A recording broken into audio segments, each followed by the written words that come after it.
So today I'm talking about what the creative process means, why it is important to explore your own unique approach, and how this connects to building a healthy and sustainable creative habit to help you live more mindfully and feel more fulfilled as a creative person. Let's get started.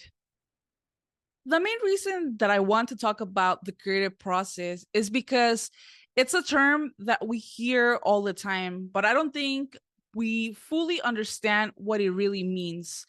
I also think these buzzwords can start to feel very abstract and hard to relate to, and they often end up turning creativity, art, self expression into some mythical thing that feels out of reach. As a result, a lot of people don't grasp the reality of what creative work truly involves, and they end up undervaluing it.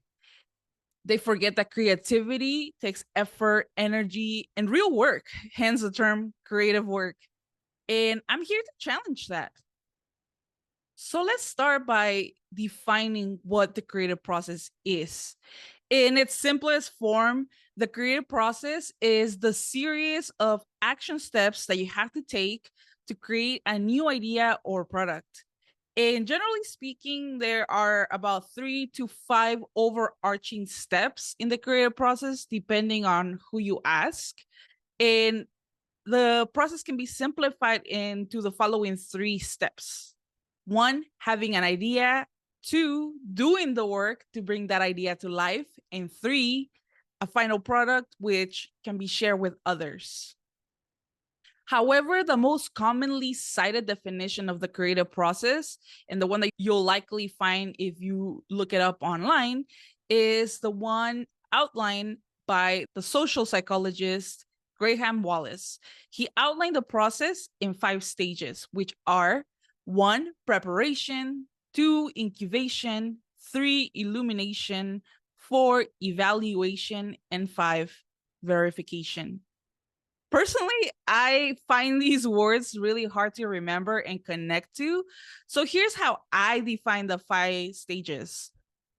1, idea and inspiration. 2, research and exploration. 3, development and prototyping.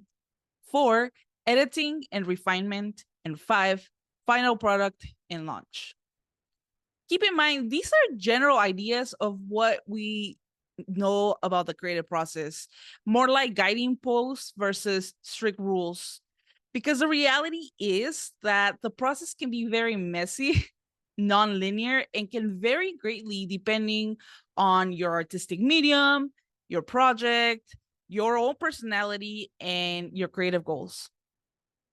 For example, you might find yourself starting with a really strong idea and building a quick prototype to test out your idea, only to find out that you need to go back to the drawing board because you need to explore more ideas.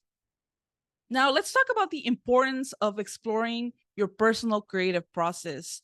The reason that you want to do this is to help yourself identify the way that you're currently working, the areas that come easy to you, the areas that need improvement, and most importantly, the areas that you find most challenging to complete so that you can find the right support and the solutions to make it easier on yourself. I think that a lot of us creatives get into doing creative work and we don't always really know what our own process is. And so we fail to understand the areas that we find most challenging. And sometimes we avoid that because we're just not aware of it. So taking a moment to assess our creative process can be a game changer. And here's the thing, when you have an enjoyable process, it's easier to keep showing up and you look forward to your creative practice time. As a result, you're more likely to grow and improve that much faster because you are enjoying what you do. It's also really critical that as neurodivergent creatives, we learn to work with our own unique minds and personal needs, because as many of us have come to learn, we learn very differently, we think differently, and so we know that what works for most neurotypical people is not going to work for us, and this is totally okay. So here are a few ideas of simple shifts that you can make in your creative process as a neurodivergent creative. One idea is to give yourself more permission to work in a non-linear way.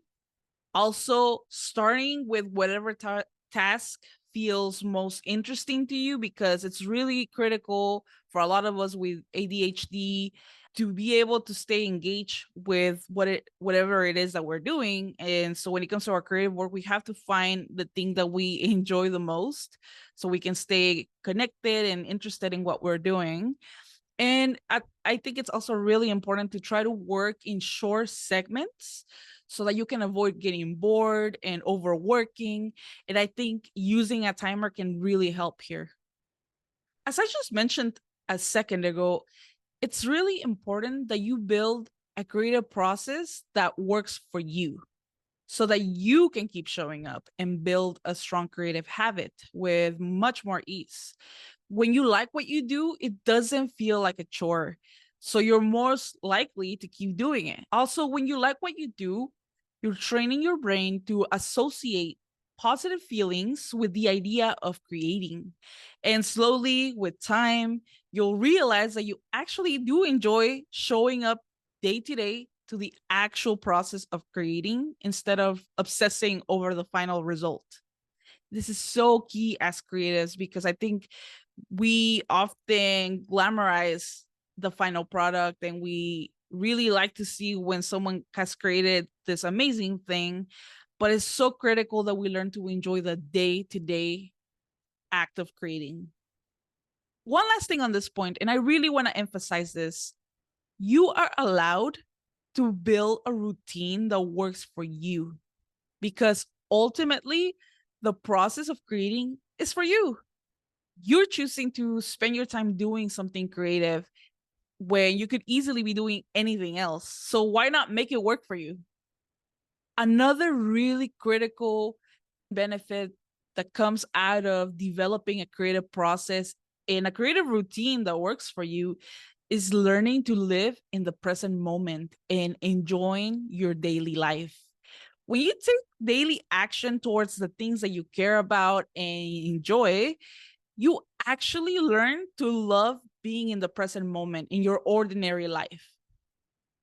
You stop living for the future and you start to feel more satisfied with where you are currently today.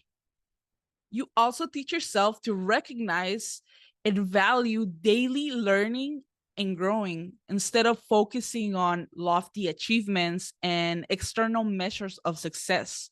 When you focus on what you're learning day to day, you're cultivating feelings of gratitude, fulfillment, happiness, and joy.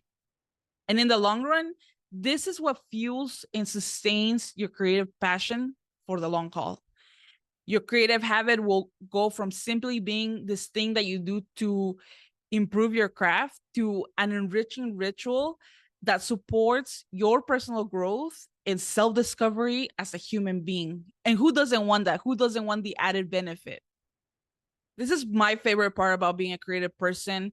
I love personal growth. I love learning about myself. I love self-care. I've come to understand just how powerful it is to take care of myself, to be able to show up for others, to be able to do my work, to just be more fulfilled in my life.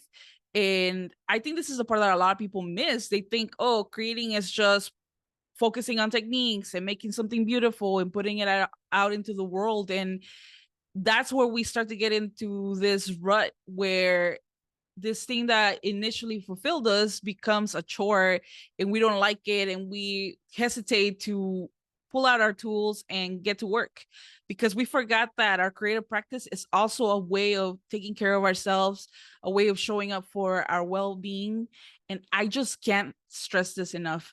Your creative practice can go way beyond mastering a technique and really fulfill you as a person. So let's recap what I talked about today. I went over what the creative process entails, a few different ways that you can conceptualize the creative process, the importance of reviewing and assessing your own process to build a long-term creative habit, and how your creative process can support you in living a more purposeful, mindful, and enjoyable life. In short, getting clear on what the creative process means to you is worth it. It will help you to understand how you are currently working, which parts come naturally and which parts are feeling more challenging so that you can get the support that you need. When you enjoy what you do, you're more likely to keep doing it. And that's the key to building a lasting creative habit and feeling more satisfied as a creative person. If you're ready to unlock your creative potential or need help getting clear on your creative goals, let's connect. Schedule your free discovery session today. The link is in the show's description, and take the first step towards a more fulfilling creative life. Thanks for tuning in. And if you're listening to the podcast, please don't forget to leave a review, and I will see you next week. Stay creative.